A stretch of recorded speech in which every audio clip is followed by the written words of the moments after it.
This is the Biz of Wealth. Challenges, rumblings, and evolution of the wealth management industry. Welcome to a Business of Wealth. Today I sat down with Jeremy Keil, a CFP and CFA financial planner that focuses exclusively on retirement. He's also the host of Retirement Review blog and podcast. And he believes that if you know more about your money, you'll feel better about your money and make better money decisions. So we put all of those beliefs to a test in this very interesting discussion with him. Please enjoy Jeremy Keil. Well, Jeremy, thank you for being here. Welcome to the Business of Wealth. Thank you. It's nice to interact with you and talk with you on the podcast. I always start with what got you here and what's here. Why retirement? How did you get here? I just absolutely love it. I started as a financial advisor 18 years ago. And when you are a brand new advisor, you just kind of do all things for all people. And I just realized I absolutely love the retirement space. I was big into puzzles, I think, growing up. Oh. And it just seems like more of a puzzle of you have all these pieces around with your pension and your 401k and your Social Security, and you have no idea how to put it together. Well, I just love putting it together for people. And especially when you can make them feel better about their retirement or help them increase their income or just make them their income a little bit more consistent. That's just a great thing. I love helping people, and putting a puzzle together for retirement is a way to do both. So what's the best compliment you have ever received? Best compliment I've ever received. I want to say is that oftentimes when we get to talk with people who are new to our firm, at the end of that first meeting, they'll say, I know more in the last hour. I've learned more in the last hour than I've learned in the last 5 or 10 years from working with my current advisor. And so that's great because we like to educate people. And if that's the outcome, that's wonderful. So why? What do you do differently? It beats me why other people don't do the things I think that we do. But we are just very education focused. We love the idea of people learning more about their money and knowing more about their money. Just kind of technically, I suppose, my ability to explain things to people shot up incredibly after I taught 5 different college courses. And so I taught as an associate professor 5 different finance, investment courses to college students. And it's almost like doing a seminar, a 1-hour class, standing in front of 20 college juniors and seniors is basically like doing a 1-hour seminar. And so the presentation skills that I maybe had as a good presentation before just shot up because you do about maybe 40 classes per semester. It's like I did 200 seminars in the course of a 2-year time frame to do these different classes. So that was a lot of fun, and I suppose it did help our ability and my ability to speak to people, to explain things in different ways. Right. So there is this balance that I always talk about with clients, that is showing your expertise, but also being able to connect and actually having the client understand what you're talking about. Because sometimes, you get too technical, and although Absolutely. you want to show that you know what you're doing, and you're losing them in the way. And sometimes people are really comfortable doing that because they say, well, if they know I know more than them, then they're going to hire me. But you have a different approach. You're really like sitting down and teaching them so that they, bringing them as much as you can to your level. That's exactly it. I feel like some advisors want to appear like a magician. Yeah. Like, hey, here's all the magic. And you're going to be left wondering how great I am and how did I do that? I want them to know how to do it because they're capable, and when they know more about their money, they'll feel better about their money and they'll make better money decisions. So let's help them through that process. So in that sense, what do you think works in the traditional wealth management model, and what do you think doesn't work and your approach is different? Sure. For us, what works is the content marketing, the education, doing the podcast, doing the blogs, doing the guidebooks. What works is showing people the process that we take them through. I don't know where I heard it from. I'm guessing it's a podcast that I heard it from, but I'm not sure which one. But they said that clients want to know two things. They want to know your doing process. How do you go about doing the things you do? And they also want to know the buying process. Because if they believe you've got a great process to help them with the things that you help them with, well, what's next? How do they actually engage you as a client of yours?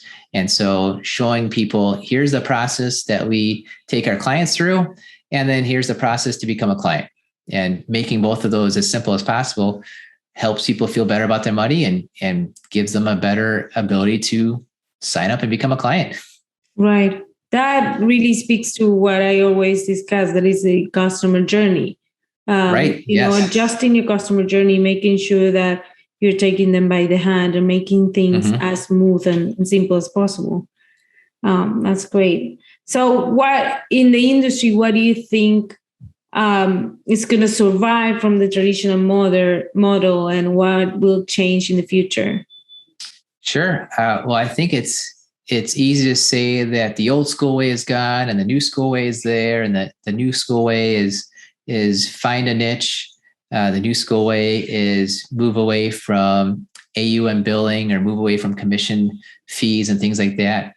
And I think that's all bogus. I've been in kind of the different ways. I've made commissions on investments. I've done advisory billing, the AUM type of billing. I've done hourly financial planning. I've done subscription-based financial planning.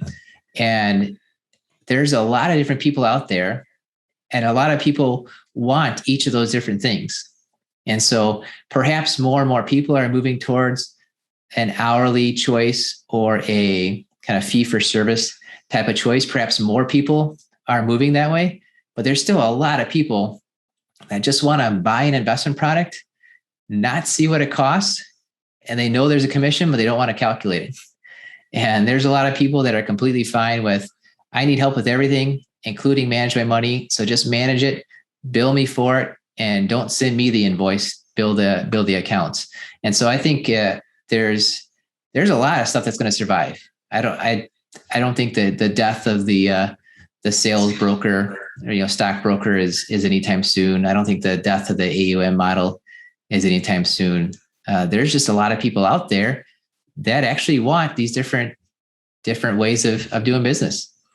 But really, like most people say that in the next generation, they do not want to do business that way.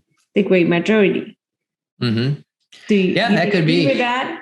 Yeah. What I will say is that I'm guessing things are going to become more fragmented, where when somebody walks into a financial advisor's office, that financial advisor might be able to sell you an investment commission product, do a AUM billing, do an hourly financial planning. They might be able to do all three. And I'm thinking the future is going to be more siloed of, well, I'm an advisor that only does this or only does that or only does the one thing on there. So perhaps the jack of all trades will be going away, but I just don't see clients that are out there that are saying, I will only do business a particular model, and where it's all going towards, monthly subscription fees or things like that. So when you talk about, I talk about hyper targeting and niche marketing a lot. And when you talk about working on a niche, do you talk about working on a niche of a product or on a client profile, or what do you? Yeah, what do you? I think you can make your niche out of anything. We're in Milwaukee. We're close to Northwestern Mutual. And there are life insurance salesmen that make that their niche, and they make it a niche of, they sell bank-owned life insurance. So they're selling whole life insurance to banks. Like that's a niche of a client profile, and it's a niche of a product, right? Because you can't sell term insurance to bank-owned life insurance people. You can't sell an advisory account. And so whatever it is that you make your niche, run with it. I was just talking to some advisors yesterday at the Wisconsin Financial Planning Association. And I said, a lot of advisors focus on retirement planning anyways, or they focus on something and they just do it like 90% of the time. They'll do better off and their clients will do better off if you say, just put on your website. Like don't do retirement planning and then put on your website that I take care of all things for all people. If you do that retirement planning 90% of the time, throw it on your website, say you do it 100% of the time and actually do it 100% of the time, you'll be better off and your clients will be better off. And so just stop with the kind of one-offs. They're like, oh, I'll do this, I'll do that. You're just not going to do a good job if it's the one client you have out of the 100 that you might have, right? So talking about the fees and the fees war, it's the endless conversation. Where do you stand then for retirement planning? What do you think is the best approach? Mm-hmm. Yeah, it's being driven by the client. So what we've done is when the majority of our clients wanted to do what we call wealth management. They say, I have some retirement planning problems, not problems, but I have some retirement planning situations I need some guidance with. And I have a whole bunch of money to invest. Can you help me with both of them? And really, it's easier for the client and it's easier for our billing process to just do the AUM, just charge the advisory fee for that and take care of everything. That's a better deal. But that's what the client wants. Some clients or prospects walk in and they say, I need help with all these things. There's no way I'll have you manage my money. And we want to help those people out too. So we will say, that's great. We will not require you to manage the money with us, but we'll charge a fee. And what we've discovered, what we're moving towards is just a straight hourly fee from that. We were doing, okay, well, here's the project. And what we discovered is that you quote somebody because they seem like they're going to be more work and more complexity than the next person. And it turns out the next person calls you more and is more complex than the first person. And it is fair because you quoted them both a fee and they both agreed to it. And yet it's not fair because it's really hard to tell ahead of time. It's very good. It's very easy to guess ahead of time, but it's not quite, it's not exact. And so we're moving towards only doing hourly planning for the people that say, I want to have the help as a consultant, but I don't want you to manage the money. And we'll say, we'll do that, but we'll charge an hourly fee. That's what we're moving towards compared to here's a project fee. Because you just can't predict what the complexity or the amount of time is going to be ahead of time. But you don't give them like an estimate on how many hours, or how do you work with that? Yeah, we'll give them an estimate as well too. And just what's interesting about the hourly model too that I don't like as much is that they know they're paying by the hour, basically paying them by the minute. And so they will try to bring down the level of ways that you help them. And they're often missing out. Like, could you just, if you just take one more hour, it'll be multiples of that for the value, but they're just trying to shrink down the amount of billable time, which is why it's nice with the AUM model of, hey, they don't have this conundrum of, oh my goodness, if I call or email in, then I'll get billed. And so when they have the AUM, when you're kind of all in, you can give them a lot more value because the clients aren't worried about, getting nickel and dime for every minute, every hour. Isn't it better to standardize that? I'd say it's standardized and that you're getting people what they want. And from what we found, when people walk in our door, maybe 10% of them want the hourly type of model and 90% of them want the AUM, the billing, handle everything for us. And so we love helping people with everything. That is the traditional way to go, and that's great. And yet there's some people that just really need some help. They can't find it from people that say, you got to move over $1 million. And we want to help people. And so as long as we're billing an hourly rate that is appropriate and is fair for both parties, then it's a good trade-off. Yeah. Well, in my world, we've been doing a lot of strategies for scalability. And for scalability, you actually need standardized processes that you can Mhm. either, train on and, Yes. improve on. So that's why I was saying that we always try to reach a standardized process or Mhm. service that has a fixed fee because it's based on deliverables. So Correct. that's where my question was going. But so in general, what you see is that the industry will move towards generating specific solutions for each of the clients, Yes. whether the type of product they want, and where do Mhm. you see technology playing there? Technology is a great thing. So here's an interesting situation though, is I just hear about all these portals and client portal, this and that. And some groups I'm associated with, they're talking about here's the portal that you can use and here's what we're doing and the amount of time and money that they're putting into it. I just keep raising my hand and saying, how many clients actually log into the portal? Like at least in my experience, I deal with people that are basically 55 to 65 when they come to us.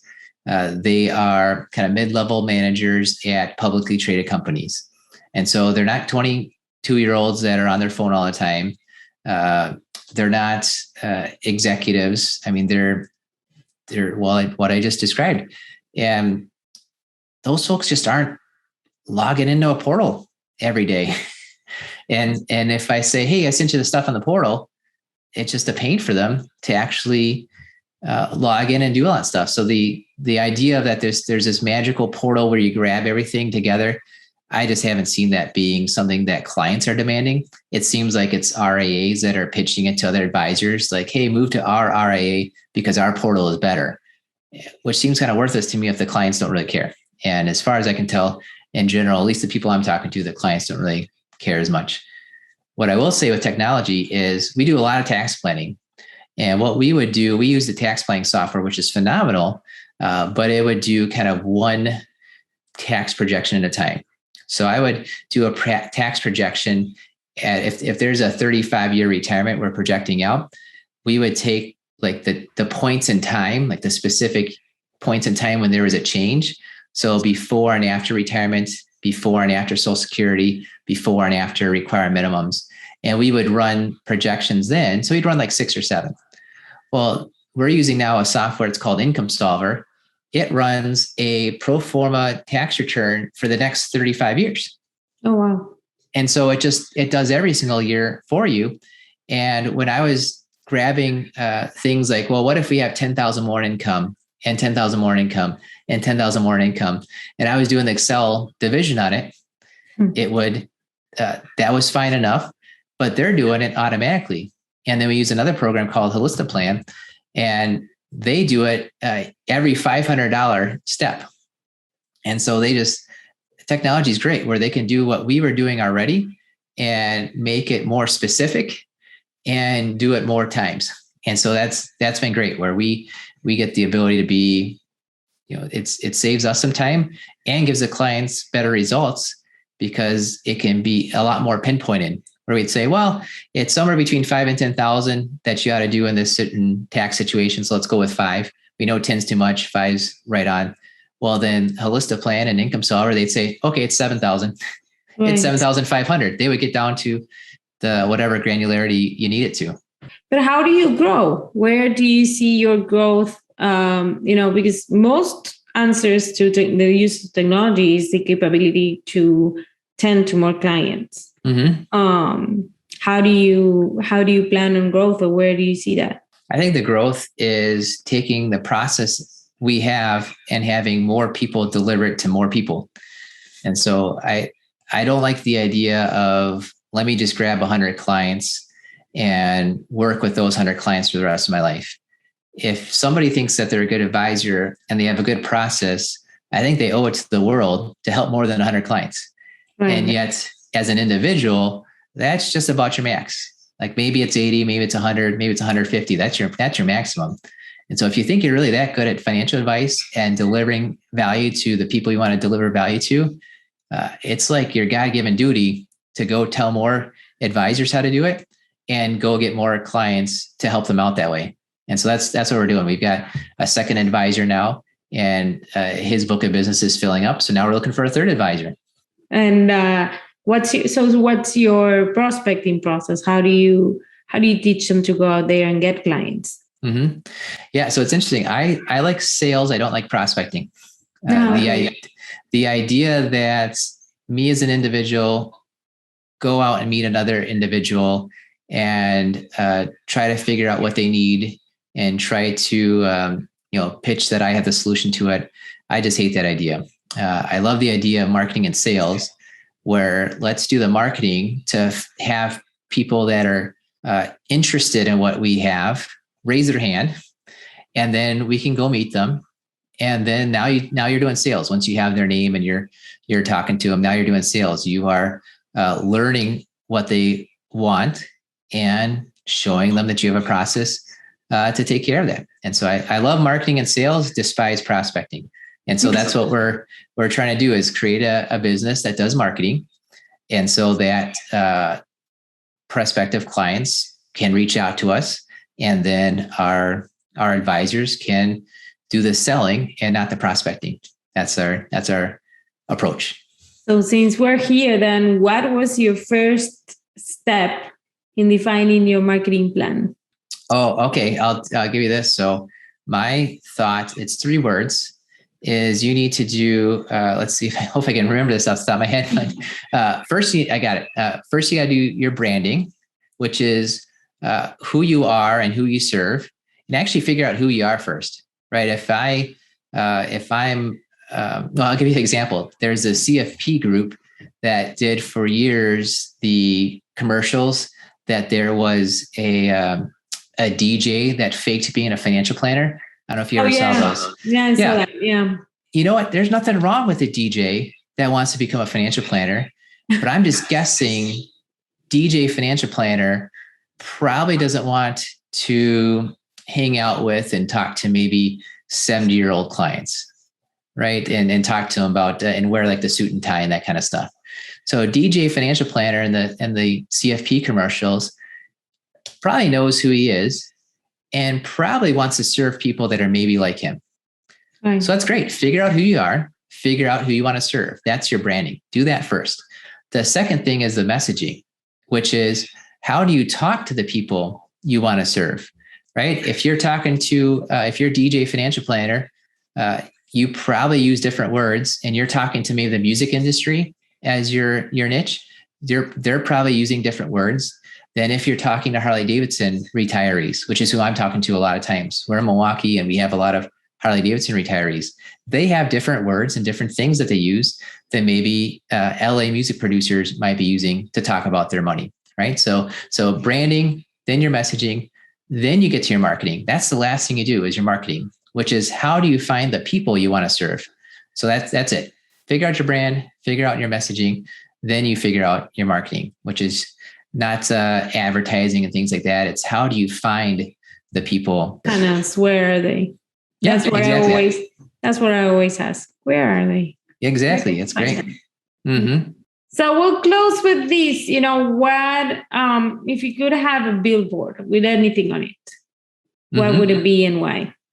Yep. So I would say retirement, investment, and tax planning, KeilFP.com, KeilFP.com.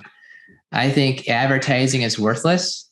Lead capture and nurturing is absolutely where it's at. So if I had a billboard, it would be trying to send somebody to a splash page, to a landing page, so that you could capture their lead and start nurturing them through email. That's that would be the only point of the billboard. Yeah, with a good customer journey to make them convert. That's it. That's what you're looking for. It was such a pleasure, Jeremy. Thank you so much for being here. Yeah, thank you, Alejandra. It's been wonderful talking with you and chatting with you over the get to know you and prepping sessions, and can't wait to talk to you again.